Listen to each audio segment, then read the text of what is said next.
Right guys, Aberdeen Airport. I tell you what's freezing up here this morning. I've just been inside the terminal building, by the way, where they've got these therapy dogs, and I met, I think it was called a Utonigan or something like that.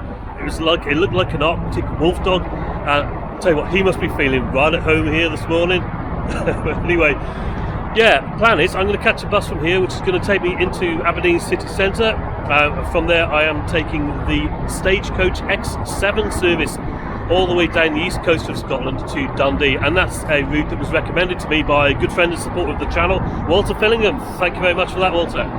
So yeah, the bus should be here in a few minutes time. I'm hoping to get the 11:05 from Aberdeen, so yeah, we'll head down there and see what it's like. I'll catch you on the bus. Okay, yeah, so just to go slightly off topic for a moment, can anybody tell me if I got the name of the dog right? Utonigan? It looked a bit like a wolf, if that helps. Anyway, yeah, Aberdeen bus station, tacked onto the side of the Union Square shopping centre, which itself attaches to the railway station. It's quite handy really in terms of transport connections, and also for stocking up on food, etc. for your onward journey. I did manage to get here for the 11:05 service, which went from Stave 3 here, next to the CityLink coaches. You've got a dedicated departure display above the stances for 3 and 4, and you will note that there are 2 X7 services, so make sure you get the one to Perth, otherwise you're going to end up in Stonehaven, which, yeah, I'm sure is a lovely place in itself, but we need to be going a lot further than that on today's trip. Right, so it was soon time to board what did look like a lovely bus from the outside, a 7-year-old Volvo B11RT Plaxton Elite I. Twin axles on the rear, which should make for a comfortable ride. You may have noticed that the names of the principal towns and cities en route are displayed along the length of the bus here, along with the large X7 service number emblazoned on its side. Just pay on the bus, cash or contactless, and my adult single to Dundee, no concessions, cost me £10.50 for today's trip. Single to Dundee, please.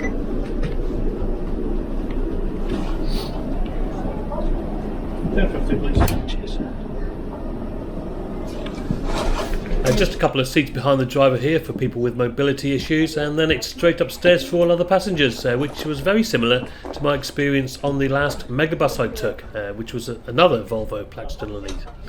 Unfortunately, the 2 people before me in the queue managed to nab the front seats, but there were plenty of other good seats available, and I started off with the pair just at the top of the stairs here, which still gave me an excellent view as we left Aberdeen bus station right on time. And these CityLink coaches look great, don't they? I've yet to try one actually, but yeah, would welcome your suggestions on a decent route to take. So the seating configuration is a little bit different at the front. You have a 3-1 layout here, and then a single seat, and then a couple of double seats next to the stairs, and then it's the usual 2-2 layout all the way back. I love Aberdeen, by the way. Everything's so handy if you're coming up here on public transport. Even the Northlink ferry is taking you up to Orkney or Shetland, and they're just a short walk away from the train or the bus. Anyway, we were soon out of the city heading south, and there were only around half a dozen passengers on board at this point, so I decided to move towards the back of the bus just to have a look at the seating there really. And there are 5 seats along the back, and note the middle seat has an over-the-shoulder seat belt as opposed to the normal lap belts available. And the seats themselves have good padding in all areas and decent support at the sides.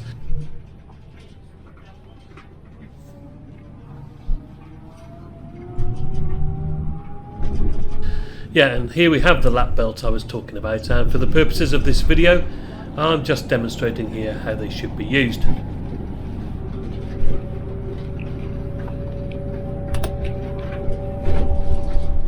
There are also armrests available on the aisle side and between the seats.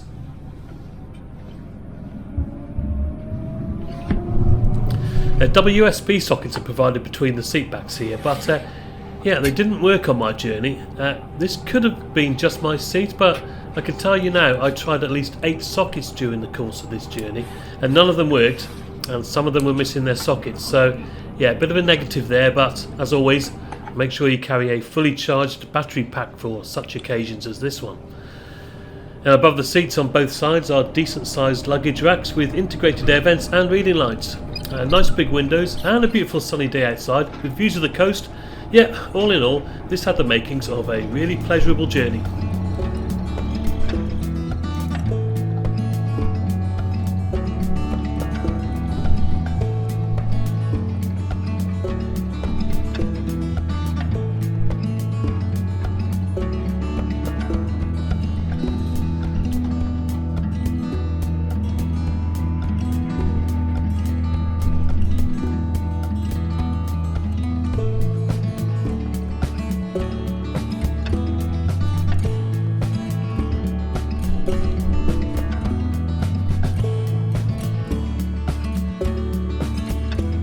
And guess what, right? We reached Stonehaven and the people at the front of the bus got off.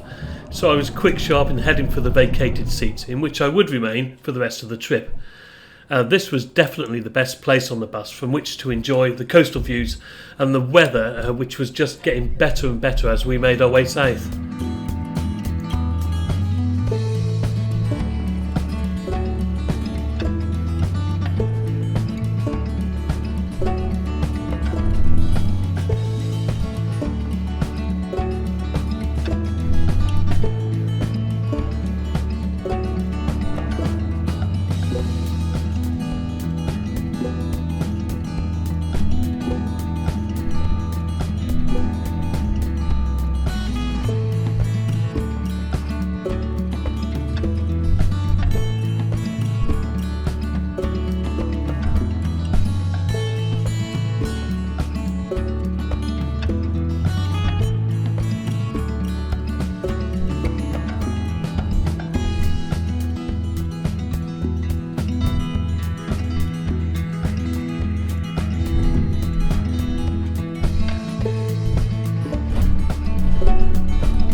We were just approaching Montrose now, where the bus has to negotiate this narrow bridge as the A92 crosses the River North Esk. Notice the viaduct on the left here, which looked to me like an old railway line. Yeah, I'm sure someone with a better knowledge of the area than me will be able to comment on that, and yeah, I'd be really interested to find out a little bit more. Now Montrose itself, population around 12,000, would, for me, be an interesting place to stop off at. It's connected to the rail network, the Aberdeen to Dundee line. You've got RAF Montrose and the Air Station Heritage Centre, a Scottish League One football club, Montrose FC, believe it or not, a free live music festival every year in May, and a 3-mile long beach that stretches between the River North Esk, which we've just crossed, and the River South Esk, which we're just about to cross. The latter leads into Montrose Basin, which is the largest inland saltwater basin in the UK, so there you go. Visit Montrose, I say.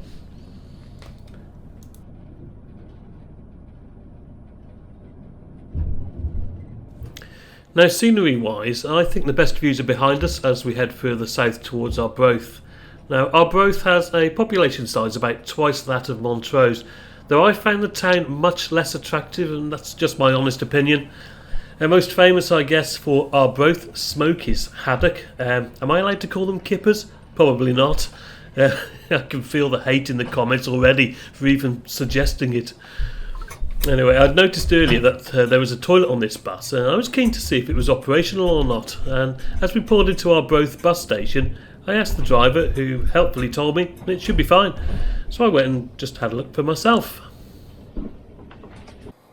Okay, so down the middle stairs, locked the usual way, with a mirror above a compact sink with push-button running water. You should always check that this works before applying soap to your hands. All good so far.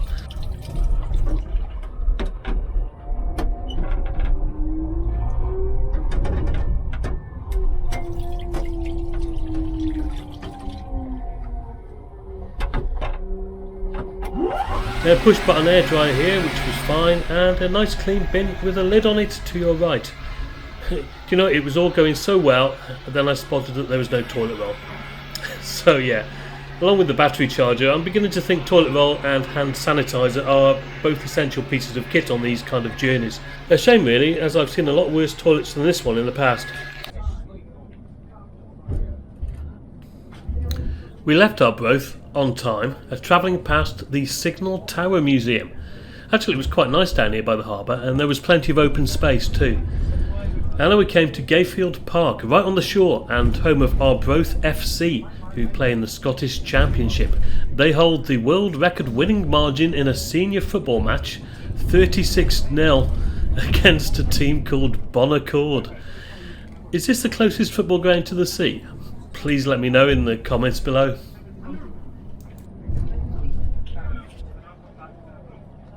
Right, so about 15 miles to go, and we're running right alongside the railway line at this point in the journey. Our route from Aberdeen to Dundee uses the A92 for most of its 65-mile length, and is timetabled at 2 hours and 31 minutes. If you took the train, it would take you just over an hour, and though prices fluctuate wildly, you can do it for under £10 if you book it in advance. Now, this is obviously less than I paid for the bus, but then again, if you want to pay on the day, the bus should still be significantly cheaper. It's time versus cost again, isn't it, that? But I would also say that you do get some fantastic views of the coast from the high up vantage point at the front of the bus, and legroom is absolutely superb, isn't it? Just a couple of things to note. Stagecoach don't advertise free Wi-Fi on this service, and there isn't any, so don't expect it, just to make you aware. And also, I didn't see this in action, but you can actually take your bicycle with you free of charge. There are 5 bike racks available in the hold.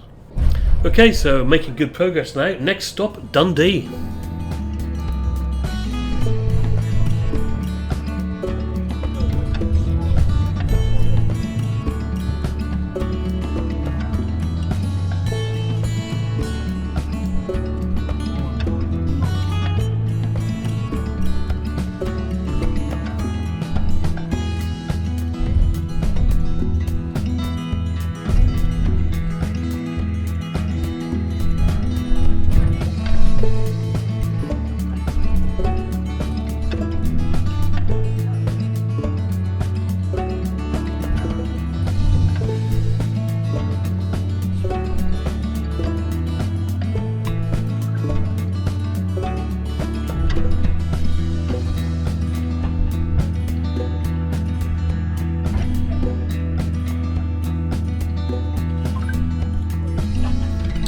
Okay, so lovely blue skies as we came into Dundee. I hadn't spent any time here previously, and I was really looking forward to going to see Desperate Dan and his friends in the city centre.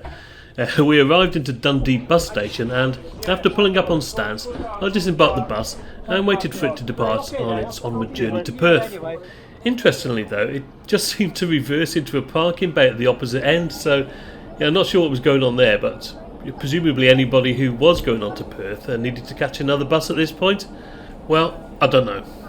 But I made my way down to the waterfront, right next to RRS Discovery and the Victoria and Albert Museum. It's about a 10-minute walk down there, and yeah, after admiring the famous ship, I took a couple of minutes to think about the journey and sum up my thoughts. Right guys, Dundee, it's just started snowing a bit.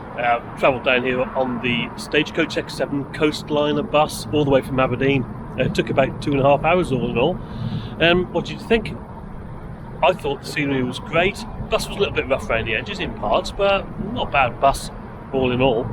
£10.50 adult single to get me down here, which is not bad value either.